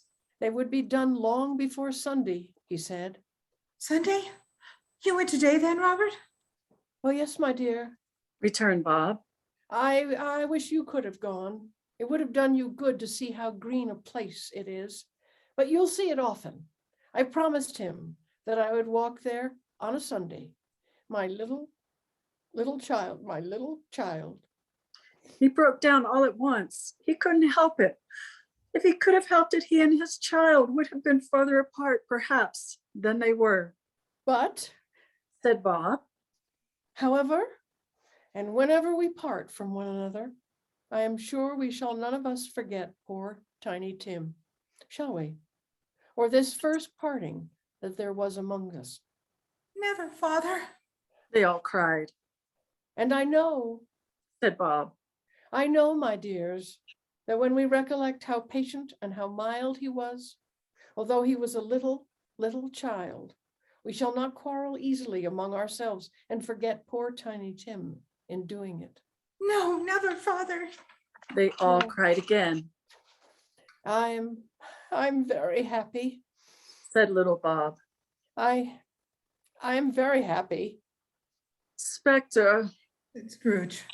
something informs me that our parting moment is at hand. I know it, but I know not how. Tell me what man that was, with the covered face, whom we saw lying dead. The ghost of Christmas yet to come conveyed him to a churchyard, It was a worthy place, walled in by houses, overrun by grass and weeds. The growth of vegetation's death, not life. Yeah, a worthy place. The spirit stood among the graves and pointed down to one, Before I draw near to that stone to which you point, said Scrooge. answer me one question. Are these the shadows of the things that will be, or are they the shadows of the things that may be only? Still the ghost pointed downward to the grave by which it stood. Men's courses will foreshadow certain ends to which, if persevered in, they must lead. Said Scrooge. But if the courses be departed from, the ends will change. Say it is thus with what you show me. The spirit was as immovable as ever. Scrooge crept towards it, trembling as he went.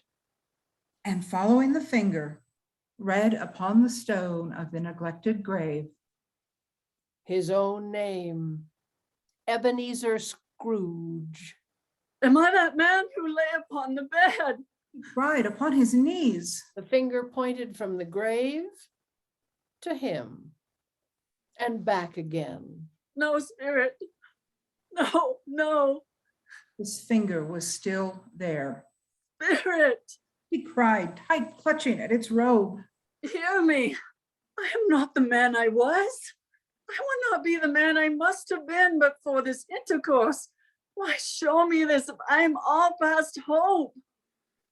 The first time the hand appeared to shake, Good spirit, he pursued, as down upon the ground he fell before it. assure me that I yet may change these shadows you have shown me by an altered life. The kind hand trembled. I will honor Christmas in my heart and try to keep it all the year. I will live in the past, the present, and the future. The spirits of all three shall strive within me. I will not shut out the lessons that they teach. Oh, tell me that I may sponge away the writing on this stone. In his agony, he caught the spectral hand. It sought to free itself. He was strong in his entreaty and detained it.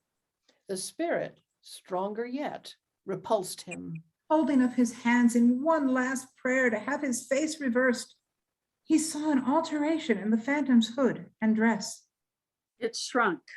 Collapsed. and dwindled down into a bedpost.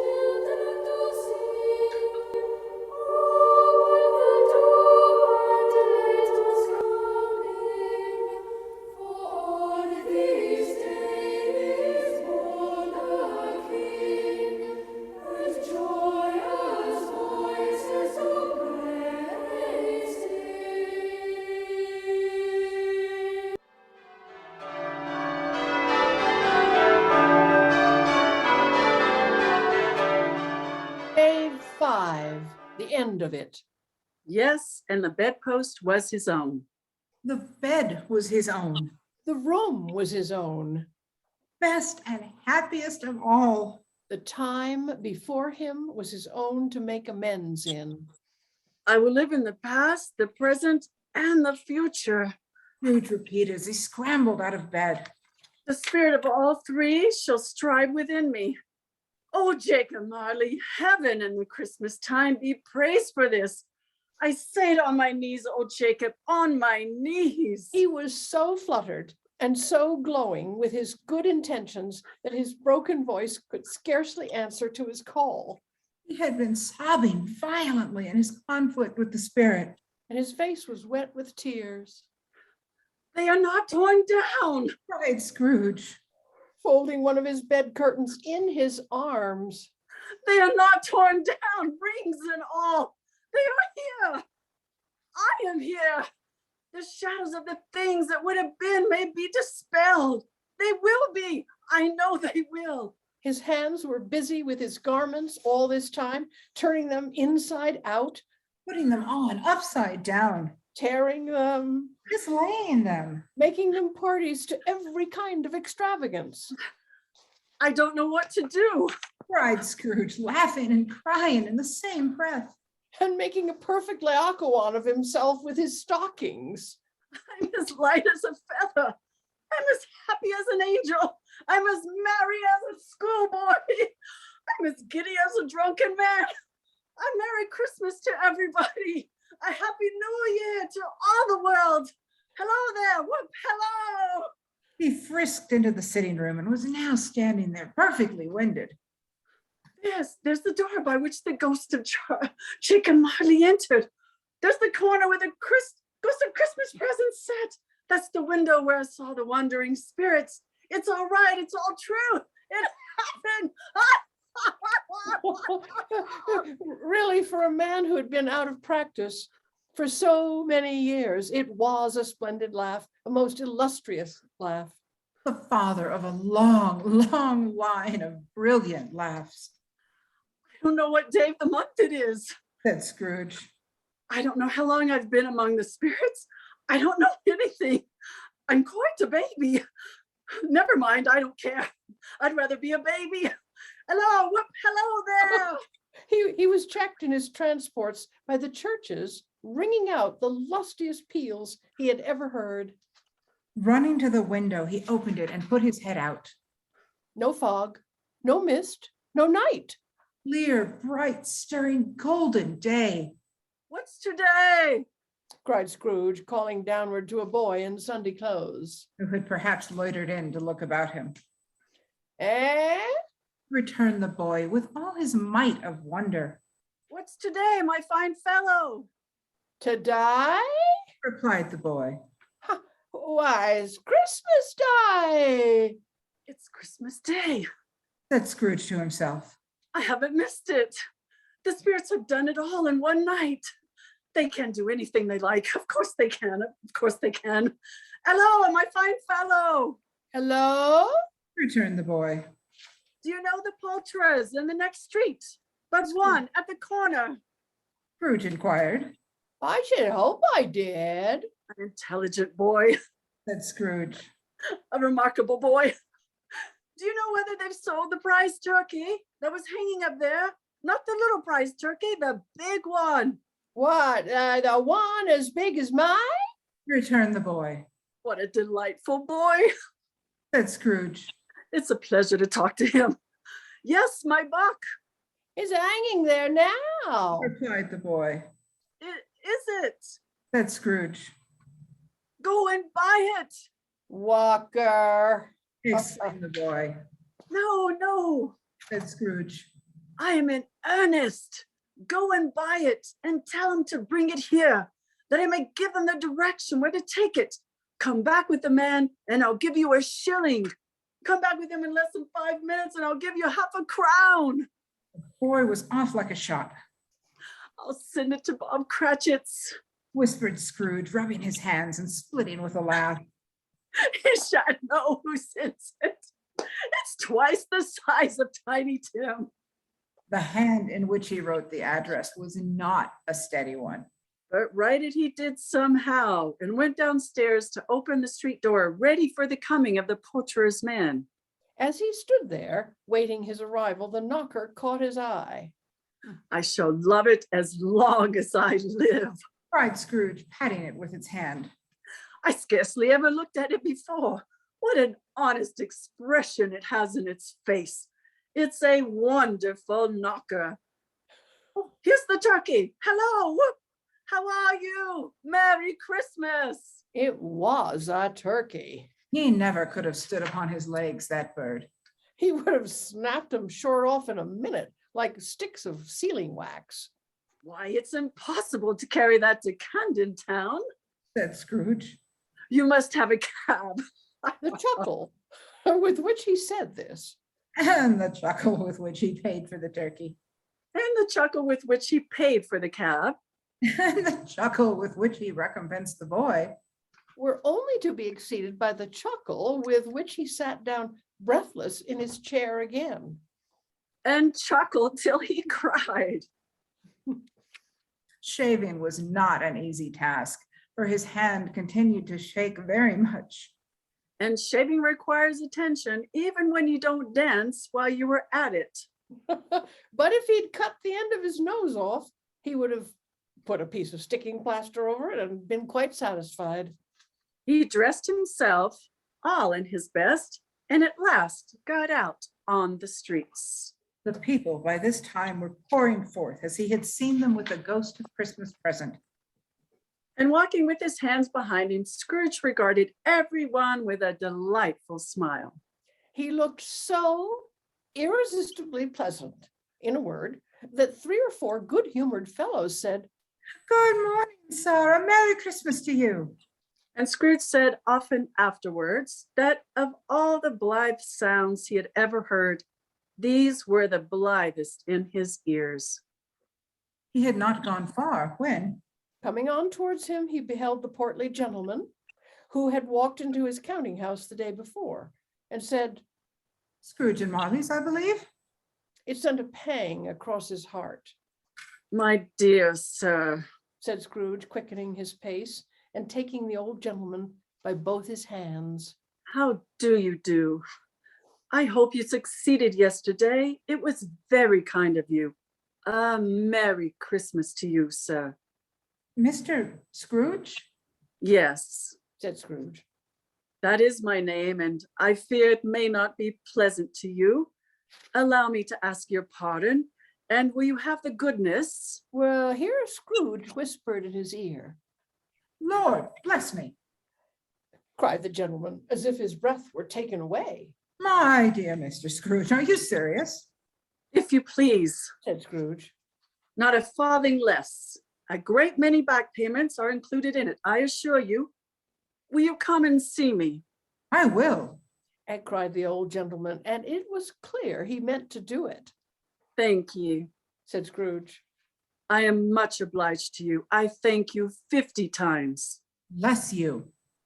He went to church And walked about the streets And watched the people hurrying to and fro, and patted children on the head and questioned beggars and looked down into the kitchens of houses, and up into the windows. and found that everything could yield him pleasure. He had He had- never dreamed that any walk, that anything could give him so much happiness. In the afternoon, he turned his step toward his nephew's house. He passed the door a dozen times before he had the courage to go up and But he knock. made a dash and did it, Is your master at home, my dear? said Scrooge to the girl. Yes, sir. Where is he, my love?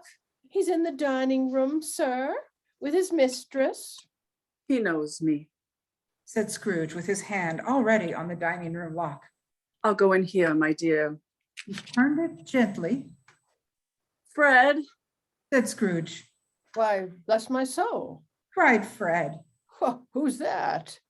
it's I, your Uncle Scrooge. I have come to dinner. Will you let me in, Fred? Let him in. It was a mercy he didn't shake his arm off. He was at home in 5 minutes. Nothing could be heartier. His niece looked just the same. So did Topper when he came. So did the plump sister when she came. So did everyone when they came.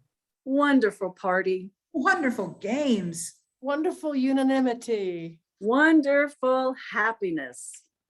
But he was early at the office next morning. Oh, he was early there. If he could only be there first and catch Bob Cratchit coming late. That was the thing he had his heart set upon. And he did it. Yes, he did. The clock struck 9. No Bob. A quarter past. No Bob. Bob was full 18 minutes and a half behind his time. Scrooge sat with his door wide open. That he might see him come into the tank. Bob's hat was off before he opened the door. His comforter too. He was on a stool in a jiffy, driving away with his pen as if he were trying to overtake 9 o'clock. Hello. Growled Scrooge in his accustomed voice, as near as he could feign it. What do you mean by coming here at this time of day? I'm very sorry, sir. I am behind my time. You are. Repeated Scrooge. Oh, yes, I think. I think you are. Step this way if you please. It's only once a year, sir. Pleaded Bob. It shall not be repeated. I was making rather merry yesterday, sir. Now I'll tell you what, my friend. Said Scrooge. I'm not going to stand this sort of thing any longer. And therefore, He continued. Leaping from his stool and giving Bob such a dig in the waistcoat that he staggered back into the tank again. I'm about to raise your salary. Bob trembled. And got a little nearer to the ruler.